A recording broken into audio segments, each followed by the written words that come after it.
ਮੌਜੂਦਾ ਸਮੇਂ ਦੇਸ਼ ਦੇ ਨੇਤਾਵਾਂ ਦੇ ਕੋਲ ਇੱਕ ਤੋਂ ਬਾਅਦ ਇੱਕ ਲਗਜ਼ਰੀ ਸਰਕਾਰੀ ਗੱਡੀਆਂ ਮੌਜੂਦ ਨੇ। ਸੂਬਿਆਂ ਦੇ ਵਿੱਚ ਮੰਤਰੀ ਤੇ ਵਿਧਾਇਕ ਫੋਰਚੂਨਰ ਅਤੇ ਇਨੋਵਾ ਗੱਡੀਆਂ ਦੇ ਵਿੱਚ ਸਫ਼ਰ ਕਰਦੇ ਨੇ, ਜਦਕਿ ਕੇਂਦਰੀ ਨੇਤਾਵਾਂ ਦੇ ਕੋਲ ਲੈਂਡ ਕਰੂਜ਼ਰ, BMW ਸਮੇਤ ਹੋਰ ਮਹਿੰਗੀਆਂ ਲਗਜ਼ਰੀ ਗੱਡੀਆਂ ਮੌਜੂਦ ਨੇ।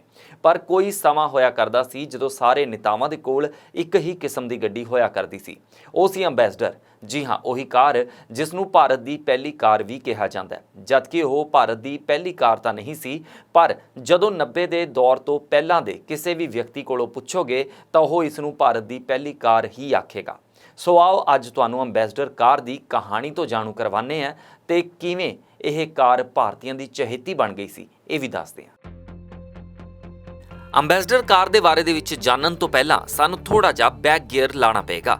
ਗੱਲ 2 ਨਵੰਬਰ 1881 ਦੀ ਹੈ, ਜਦੋਂ ਫ੍ਰੈਂਚ ਆਵਿਸ਼ਕਾਰਕ ਗੁਸਤਾਵ ਹਿਊਵੇ ਨੇ ਪੈਰਿਸ ਦੇ ਵਿੱਚ ਇੱਕ ਪ੍ਰਦਰਸ਼ਨੀ ਦੌਰਾਨ ਪਹਿਲੀ ਵਾਰ ਬਿਜਲੀ ਦੇ ਨਾਲ ਚੱਲਣ ਵਾਲੀ ਪਹਿਲੀ ਗੱਡੀ ਦਾ ਪ੍ਰਦਰਸ਼ਨ ਕੀਤਾ।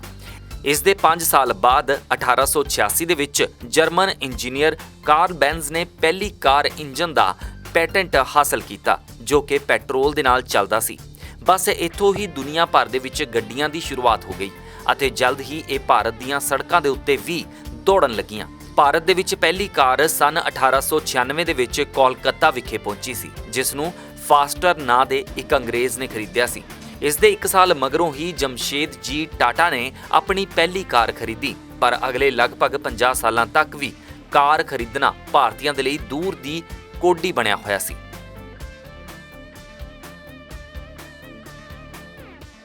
ਫਿਰ ਸਨ 1928 ਦੇ ਵਿੱਚ ਫੋਰਡ ਅਤੇ ਜਰਮਨ ਮੋਟਰਸ ਨੇ ਭਾਰਤ ਦੇ ਵਿੱਚ ਕਾਰਾਂ ਬਣਾਉਣੀਆਂ ਅਤੇ ਵੇਚਣੀਆਂ ਸ਼ੁਰੂ ਕੀਤੀਆਂ, ਪਰ ਭਾਰਤੀ ਅਜੇ ਵੀ ਬੈਲ ਗੱਡੀਆਂ ਰਾਹੀਂ ਹੀ ਸਫ਼ਰ ਕਰਦੇ ਸਨ। ਇਸ ਮਗਰੋਂ ਸਾਲ 1942 ਦੇ ਵਿੱਚ BM ਬਿਰਲਾ ਨੇ ਹਿੰਦੁਸਤਾਨ ਮੋਟਰਸ ਦੇ ਨਾਮ ਤੋਂ ਇੱਕ ਕੰਪਨੀ ਦੀ ਸ਼ੁਰੂਆਤ ਕੀਤੀ, ਜਿਨ੍ਹਾਂ ਦੇ ਭਰਾ ਘਨਸ਼ਾਮ ਦਾਸ ਬਿਰਲਾ ਮਹਾਤਮਾ ਗਾਂਧੀ ਦੇ ਕਾਫੀ ਕਰੀਬੀ ਮਿੱਤਰ ਸਨ।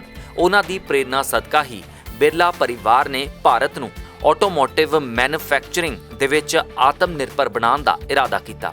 ਇਸ ਕੰਪਨੀ ਦੀ ਸ਼ੁਰੂਆਤ ਗੁਜਰਾਤ ਦੇ ਵਿੱਚ ਬੰਦਰਗਾਹ ਦੇ ਨੇੜੇ ਓਖਾ ਤੋਂ ਹੋਈ ਸੀ। ਕਾਰਾਂ ਦੇ ਕਲਪੁਰਜ਼ੇ ਤਿਆਰ ਕਰਨ ਦੇ ਲਈ ਇਹ ਕਾਫੀ ਵਧੀਆ ਜਗ੍ਹਾ ਸੀ। ਇਹ ਕਲਪੁਰਜ਼ੇ ਬ੍ਰਿਟੇਨ ਦੀ ਇੱਕ ਕੰਪਨੀ ਮੌਰਿਸ ਮੋਟਰਸ ਤੋਂ ਆਯਾਤ ਕੀਤੇ ਜਾਂਦੇ ਸਨ, ਜਿਨ੍ਹਾਂ ਨੂੰ ਭਾਰਤ ਦੇ ਵਿੱਚ ਅਸੈਂਬਲ ਕੀਤਾ ਜਾਂਦਾ ਸੀ। ਬੰਦਰਗਾਹ ਨੇੜੇ ਹੋਣ ਕਰਕੇ ਕਾਫੀ ਫਾਇਦਾ ਹੁੰਦਾ ਸੀ। ਇਸੇ ਦਹਾਕੇ ਦੌਰਾਨ ਭਾਰਤ ਦੇ ਵਿੱਚ ਟਾਟਾ ਅਤੇ ਮਹਿੰਦਰਾ ਗਰੁੱਪ ਨੇ ਵੀ ਆਪਣੀ ਆਟੋਮੋਟਿਵ ਕੰਪਨੀ ਲਾਂਚ ਕਰ ਦਿੱਤੀ, ਪਰ ਇਹ ਸਭ ਕੁਝ ਜ਼ਿਆਦਾ ਸਮੇਂ ਤੱਕ ਨਹੀਂ ਚੱਲ ਸਕਿਆ। 1943 ਤੋਂ 1945 ਦੇ ਵਿਚਕਾਰ ਦੂਜੇ ਵਿਸ਼ਵ ਯੁੱਧ ਦੀ ਵਜ੍ਹਾ ਕਰਕੇ ਕੰਮ ਪੂਰੀ ਤਰ੍ਹਾਂ ਦੇ ਨਾਲ ਠੱਪ ਹੋ ਗਿਆ, ਜਦਕਿ ਯੁੱਧ ਤੋਂ ਬਾਅਦ ਕਈ ਸਾਲ ਆਜ਼ਾਦੀ ਦੇ ਬੰਦੋਬਸਤ ਦੇ ਵਿੱਚ ਬੀਤ ਗਏ। ਇਸ ਮਗਰੋਂ ਆਜ਼ਾਦੀ ਦੇ ਮਹਿਜ਼ 2 ਸਾਲ ਬਾਅਦ ਯਾਨੀ ਕਿ ਸਾਲ 1949 ਦੇ ਵਿੱਚ ਹਿੰਦੁਸਤਾਨ ਮੋਟਰਸ ਨੇ ਆਪਣੀ ਪਹਿਲੀ ਕਾਰ ਲਾਂਚ ਕਰ ਦਿੱਤੀ, ਜਿਸ ਦਾ ਨਾਮ ਸੀ ਹਿੰਦੁਸਤਾਨ 10। ਇਹ ਕਾਰ ਪੂਰੀ ਤਰ੍ਹਾਂ ਦੇ ਨਾਲ ਮੌਰਿਸ 10 ਨਾਮੀ ਕਾਰ ਦੀ ਕਾਪੀ ਬਣਾਈ ਗਈ ਸੀ, ਜਿਸ ਦੇ ਵਿੱਚ 1.5 ਲੀਟਰ ਦੀ ਕੈਪੈਸਿਟੀ ਵਾਲਾ ਵੋਲਵ ਇੰਜਨ ਲੱਗਿਆ ਹੋਇਆ ਸੀ, ਜਿਸ ਦੇ ਵਿੱਚ 37 ਹਾਰਸ ਪਾਵਰ ਦੀ ਤਾਕਤ ਸੀ। ਆਜ਼ਾਦੀ ਤੋਂ ਬਾਅਦ ਯਾਨੀ ਕਿ ਸਾਲ 1952 ਦੇ ਵਿੱਚ ਭਾਰਤ ਸਰਕਾਰ ਨੇ ਪਹਿਲੀ ਟੈਰਿਫ ਪਾਲਿਸੀ ਤਿਆਰ ਕੀਤੀ, ਜਿਸ ਦੇ ਤਹਿਤ ਜੇਕਰ ਕਿਸੇ ਵਿਦੇਸ਼ੀ ਕੰਪਨੀ ਦਾ ਕਿਸੇ ਭਾਰਤੀ ਕੰਪਨੀ ਦੇ ਨਾਲ ਕਰਾਰ ਨਹੀਂ ਹੈ ਤਾਂ ਉਸ ਦੇ ਉੱਤੇ ਭਾਰੀ ਟੈਕਸ ਲਗਾਇਆ ਗਿਆ। ਇਸ ਦਾ ਨਤੀਜਾ ਇਹ ਹੋਇਆ ਕਿ ਫੋਰਡ ਅਤੇ ਜਨਰਲ ਮੋਟਰਸ ਵਰਗੀਆਂ ਕੰਪਨੀਆਂ ਭਾਰਤ ਤੋਂ ਆਪਣੀ ਬੋਰੀ ਬਿਸਤਰਾ ਸਮੇਟ ਕੇ ਚਲੀਆਂ ਗਈਆਂ। ਉਧਰ ਬਿਰਲਾ ਨੇ ਹਿੰਦੁਸਤਾਨ ਮੋਟਰਸ ਦੇ ਨਾਲ ਕਾਰਖਾਨਾ ਗੁਜਰਾਤ ਤੋਂ ਸ਼ਿਫਟ ਕਰਕੇ ਬੰਗਾਲ ਸਥਾਪਿਤ ਕਰ ਲਿਆ। ਕਲਕੱਤੇ ਤੋਂ ਮਹਿਜ਼ 10 ਕਿਲੋਮੀਟਰ ਦੂਰ ਉੱਤਰ ਪਾੜਾ ਦੇ ਵਿੱਚ ਨਵਾਂ ਕਾਰਖਾਨਾ ਲਗਾਇਆ ਗਿਆ, ਜਿਸ ਮਗਰੋਂ ਕੰਪਨੀ ਨੇ ਹਿੰਦੁਸਤਾਨ 14, ਬੇਬੀ ਹਿੰਦੁਸਤਾਨ ਅਤੇ ਹਿੰਦੁਸਤਾਨ ਲੈਂਡ ਮਾਸਟਰ ਨਾਮ ਦੀਆਂ ਗੱਡੀਆਂ ਲਾਂਚ ਕੀਤੀਆਂ। ਹਾਲਾਂਕਿ ਇਹ ਸਾਰੀਆਂ ਗੱਡੀਆਂ ਭਾਰਤ ਦੇ ਵਿੱਚ ਹੀ ਬਣੀਆਂ ਸੀ, ਪਰ ਫਿਰ ਵੀ ਇਹਨਾਂ ਨੂੰ ਸੁੱਖ ਸੁਵਿਧਾਵਾਂ ਦੀ ਨਿਸ਼ਾਨੀ ਮੰਨਿਆ ਜਾਂਦਾ ਸੀ। ਕੁਝ ਵਰਗ ਦੇ ਲੋਕ ਹੀ ਇਹਨਾਂ ਗੱਡੀਆਂ ਨੂੰ ਖਰੀਦ ਸਕਦੇ ਸੀ। ਫਿਰ ਕੰਪਨੀ ਨੇ ਸਾਲ 1958 ਦੇ ਵਿੱਚ ਇੱਕ ਅਜਿਹੀ ਕਾਰ ਲਾਂਚ ਕੀਤੀ ਜਿਸ ਨੇ ਭਾਰਤੀ ਆਟੋਮੋਬਾਈਲ ਇੰਡਸਟਰੀ ਦਾ ਮੁਹਾਂਦਰਾ ਬਦਲ ਕੇ ਰੱਖ ਦਿੱਤਾ। ਹਿੰਦੁਸਤਾਨ ਮੋਟਰਸ ਨੇ ਇਸ ਕਾਰ ਨੂੰ ਅੰਬੈਸਡਰ ਨਾਂ ਤੋਂ ਲਾਂਚ ਕੀਤਾ। ਇਹ ਕਾਰ ਦੇਖਣ ਨੂੰ ਮੌਰਿਸ ਕੰਪਨੀ ਦੀ ਆਕਸਫੋਰਡ ਸੀਰੀਜ਼ 3 ਵਰਗੀ ਲੱਗਦੀ ਹੁੰਦੀ ਸੀ, ਬਸ ਥੋੜੇ ਬਹੁਤੇ ਬਦਲਾਅ ਕੀਤੇ ਗਏ ਸਨ। ਜਿਵੇਂ ਹੀ ਇਹ ਕਾਰ ਭਾਰਤ ਦੀਆਂ ਸੜਕਾਂ ਦੇ ਉੱਤੇ ਉਤਰੀ ਤਾਂ ਜਲਦ ਹੀ ਇਸ ਨੇ ਭਾਰਤੀਆਂ ਦੇ ਦਿਲਾਂ ਦੇ ਵਿੱਚ ਆਪਣੀ ਥਾਂ ਬਣਾ ਲਈ। ਉਸ ਸਮੇਂ ਇਸ ਕਾਰ ਦੀ ਕੀਮਤ 14,000 ਰੁਪਏ ਰੱਖੀ ਗਈ ਸੀ। ਇਸ ਕਾਰ ਦੀ ਸਭ ਤੋਂ ਖਾਸ ਗੱਲ ਇਹ ਸੀ ਕਿ ਇਹ ਭਾਰਤੀ ਸੜਕਾਂ ਦੇ ਅਨੁਸਾਰ ਬਣਾਈ ਗਈ ਸੀ, ਜੋ ਕਿ ਖੱਡਿਆਂ ਵਾਲੀਆਂ ਸੜਕਾਂ ਦੇ ਉੱਤੇ ਵੀ ਬੜੇ ਆਰਾਮ ਦੇ ਨਾਲ ਚਲਾਈ ਜਾ ਸਕਦੀ ਸੀ। ਹਿੰਦੁਸਤਾਨ ਮੋਟਰਸ ਦੀ ਇਹੀ ਉਹ ਕਾਰ ਸੀ ਜਿਸ ਦੇ ਜ਼ਰੀਏ ਕੰਪਨੀ ਨੇ ਇੰਡਸਟਰੀ ਦੇ ਵਿੱਚ ਆਪਣੀ ਪੈਂਠ ਮਜ਼ਬੂਤ ਕਰ ਲਈ। ਇਸ ਕਾਰ ਦੀ ਇੱਕ ਹੋਰ ਖਾਸ ਗੱਲ ਇਹ ਵੀ ਸੀ ਕਿ ਜੇਕਰ ਇਹ ਕਾਰ ਖਰਾਬ ਹੋ ਜਾਂਦੀ ਤਾਂ ਕੋਈ ਨੌਸਿੱਖਿਆ ਮਕੈਨਿਕ ਵੀ ਇਸ ਨੂੰ ਆਸਾਨੀ ਦੇ ਨਾਲ ਠੀਕ ਕਰ ਸਕਦਾ ਸੀ। ਅੰਬੈਸਡਰ ਹੀ ਭਾਰਤ ਦੀ ਪਹਿਲੀ ਡੀਜ਼ਲ ਕਾਰ ਸੀ ਅਤੇ ਉਦੋਂ ਇਸ ਨੂੰ ਕਿੰਗ ਆਫ ਇੰਡੀਅਨ ਰੋਡਸ ਵੀ ਕਿਹਾ ਜਾਂਦਾ ਸੀ। ਅੰਬੈਸਡਰ ਅਜਿਹੀ ਕਾਰ ਬਣੀ ਜਿਸ ਨੂੰ ਮੱਧ ਵਰਗ ਦੇ ਲੋਕਾਂ ਨੇ ਵੀ ਖਰੀਦਿਆ। ਉਸ ਸਮੇਂ ਕਾਰ ਨੂੰ ਅਮੀਰੀ ਅਤੇ ਆਪਣੀ ਸ਼ਾਨੋ ਸ਼ੌਕਤ ਦਿਖਾਉਣ ਦੀ ਚੀਜ਼ ਵੀ ਮੰਨਿਆ ਜਾਂਦਾ ਸੀ। ਜਿੱਥੇ ਅੰਬੈਸਡਰ ਕਾਰ ਟੈਕਸੀ ਚਾਲਕਾਂ ਦੀ ਵੀ ਪਹਿਲੀ ਪਸੰਦ ਬਣ ਗਈ ਸੀ, ਉੱਥੇ ਹੀ ਰਾਸ਼ਟਰਪਤੀ, ਪ੍ਰਧਾਨ ਮੰਤਰੀ, ਮੁੱਖ ਮੰਤਰੀ ਅਤੇ ਵੱਡੇ ਅਫਸਰਾਂ ਦੇ ਲਈ ਵੀ ਅੰਬੈਸਡਰ ਕਾਰ ਤਾਕਤ ਦਾ ਪ੍ਰਤੀਕ ਬਣ ਗਈ ਸੀ। ਆਓ ਅੰਬੈਸਡਰ ਕਾਰ ਦੇ ਨਾਲ ਜੁੜਿਆ ਇੱਕ ਕਿੱਸਾ ਤੁਹਾਡੇ ਨਾਲ ਸਾਂਝਾ ਕਰਦੇ ਹਾਂ।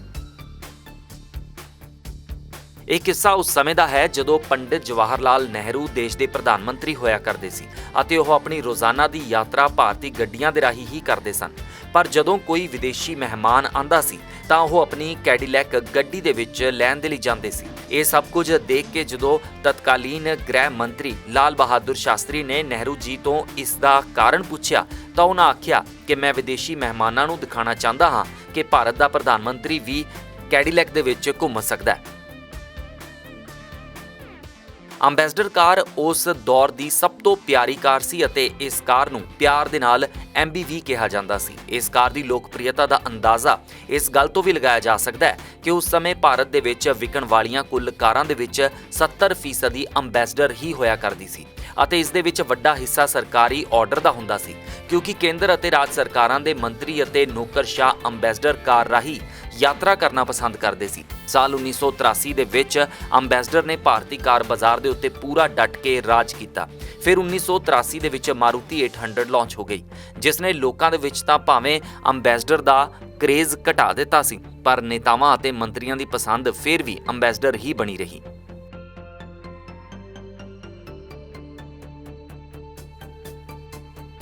ਸਾਲ 2003 ਦੇ ਵਿੱਚ ਅਟਲ ਬਿਹਾਰੀ ਵਾਜਪੇਈ ਉਹ ਪਹਿਲੇ ਪ੍ਰਧਾਨ ਮੰਤਰੀ ਬਣੇ ਜਿਨ੍ਹਾਂ ਨੇ ਅੰਬੈਸਡਰ ਕਾਰ ਦੀ ਬਜਾਏ BMW ਰਾਹੀਂ ਸਫ਼ਰ ਕਰਨਾ ਸ਼ੁਰੂ ਕੀਤਾ। ਸਾਲ 2001 ਦੇ ਵਿੱਚ ਸੰਸਦ ਦੇ ਉੱਤੇ ਹੋਏ ਹਮਲੇ ਮਗਰੋਂ ਸੁਰੱਖਿਆ ਕਾਰਨਾਂ ਕਰਕੇ ਅੰਬੈਸਡਰ ਗੱਡੀ ਨੂੰ ਪ੍ਰਧਾਨ ਮੰਤਰੀ ਦੇ ਕਾਫਲੇ ਤੋਂ ਹਟਾ ਦਿੱਤਾ ਗਿਆ ਸੀ। ਹਾਲਾਂਕਿ ਇਸ ਤੋਂ ਬਾਅਦ ਵੀ ਅੰਬੈਸਡਰ ਟੈਕਸੀ ਚਾਲਕਾਂ ਦੀ ਹਰਮਨ ਪਿਆਰੀ ਬਣੀ ਰਹੀ ਹੈ, ਜੋ ਕਾਲੇ ਅਤੇ ਪੀਲੇ ਰੰਗ ਦੇ ਵਿੱਚ ਹੁੰਦੀ ਸੀ। ਸਾਲ 2013 ਦੇ ਵਿੱਚ ਗਲੋਬਲ ਆਟੋਮੋਟਿਵ ਪ੍ਰੋਗਰਾਮ ਦੇ ਵਿੱਚ ਅੰਬੈਸਡਰ ਕਾਰ ਨੂੰ ਦੁਨੀਆ ਦੀ ਸਭ ਤੋਂ ਬਿਹਤਰੀਨ ਟੈਕਸੀ ਦਾ ਦਰਜਾ ਹਾਸਲ ਹੋਇਆ। ਇਸ ਕਾਰ ਦਾ ਡਿਜ਼ਾਈਨ ਇੰਨਾ ਆਈਕੋਨਿਕ ਸੀ ਕਿ 60 ਸਾਲਾਂ ਦੇ ਲੰਬੇ ਵਕਫੇ ਦੇ ਵਿੱਚ ਵੀ ਇਸ ਕਾਰ ਦੇ ਨੈਣ ਨਕਸ਼ਾਂ ਦੇ ਵਿੱਚ ਜ਼ਰਾ ਵੀ ਬਦਲਾਅ ਨਹੀਂ ਕੀਤਾ ਗਿਆ, ਜਾਂ ਇਹ ਕਹਿ ਲਓ ਕਿ ਕੰਪਨੀ ਖੁਦ ਨੂੰ ਸਮੇਂ ਦੇ ਨਾਲ-ਨਾਲ ਬਦਲ ਨਹੀਂ ਸਕੀ, ਜਿਸ ਦਾ ਨਤੀਜਾ ਇਹ ਹੋਇਆ ਕਿ ਵਾਧੀ ਮੁਕਾਬਲੇਬਾਜ਼ੀ ਦੇ ਚੱਲਦਿਆਂ ਸਾਲ 2014 ਦੇ ਵਿੱਚ ਕੰਪਨੀ ਨੇ ਇਸ ਕਾਰ ਨੂੰ ਬਣਾਉਣਾ ਬੰਦ ਕਰ ਦਿੱਤਾ। ਫਰਵਰੀ 2017 ਦੇ ਵਿੱਚ ਹਿੰਦੁਸਤਾਨ ਮੋਟਰਸ ਨੇ ਅੰਬੈਸਡਰ ਬ੍ਰਾਂਡ ਦੇ ਨਾਲ ਜੁੜੇ ਸਾਰੇ ਅਧਿਕਾਰ ਫਰਾਂਸ ਦੀ ਇੱਕ ਕੰਪਨੀ ਪਿਊਜ਼ੋ ਨੂੰ 80 ਕਰੋੜ ਰੁਪਏ ਦੇ ਵਿੱਚ ਵੇਚ ਦਿੱਤੇ। ਹੁਣ ਖਬਰਾਂ ਇਹ ਵੀ ਆ ਰਹੀਆਂ ਨੇ ਕਿ ਪਿਊਜ਼ੋ ਕੰਪਨੀ ਇੱਕ ਵਾਰ ਫਿਰ ਤੋਂ ਅੰਬੈਸਡਰ ਕਾਰ ਨੂੰ ਭਾਰਤ ਦੇ ਵਿੱਚ ਲਾਂਚ ਕਰਨ ਦਾ ਪ੍ਰੋਗਰਾਮ ਵੀ ਬਣਾ ਰਹੀ ਹੈ, ਜਿਸ ਨੂੰ ਦੇਖਦਿਆਂ ਇੰਜ ਜਾਪਦਾ ਹੈ ਕਿ ਅੰਬੈਸਡਰ ਆਪਣੇ ਨਵੇਂ ਰੂਪ ਦੇ ਵਿੱਚ ਸਾਨੂੰ ਜਲਦ ਹੀ ਸੜਕਾਂ ਦੇ ਉੱਤੇ ਦੌੜਦੀ ਨਜ਼ਰ ਆ ਸਕਦੀ ਹੈ। ਸੋ ਤੁਹਾਡੇ ਵਿੱਚੋਂ ਕਿਸ ਨੇ ਭਾਰਤ ਦੀ ਇਸ ਸ਼ਾਨਦਾਰ ਗੱਡੀ ਅੰਬੈਸਡਰ ਦੀ ਸਵਾਰੀ ਕੀਤੀ ਹੈ? ਸਾਨੂੰ ਕਮੈਂਟ ਜ਼ਰੀਏ ਆਪਣੀ ਰਾਏ ਸਾਂਝੀ ਕਰਨਾ। ਹੋਰ ਜਾਣਕਾਰੀ ਅਤੇ ਤਾਜ਼ਾ ਖਬਰਾਂ ਦੇ ਲਈ ਦੇਖਦੇ ਰਹੋ ਹਮਦਰਦ TV।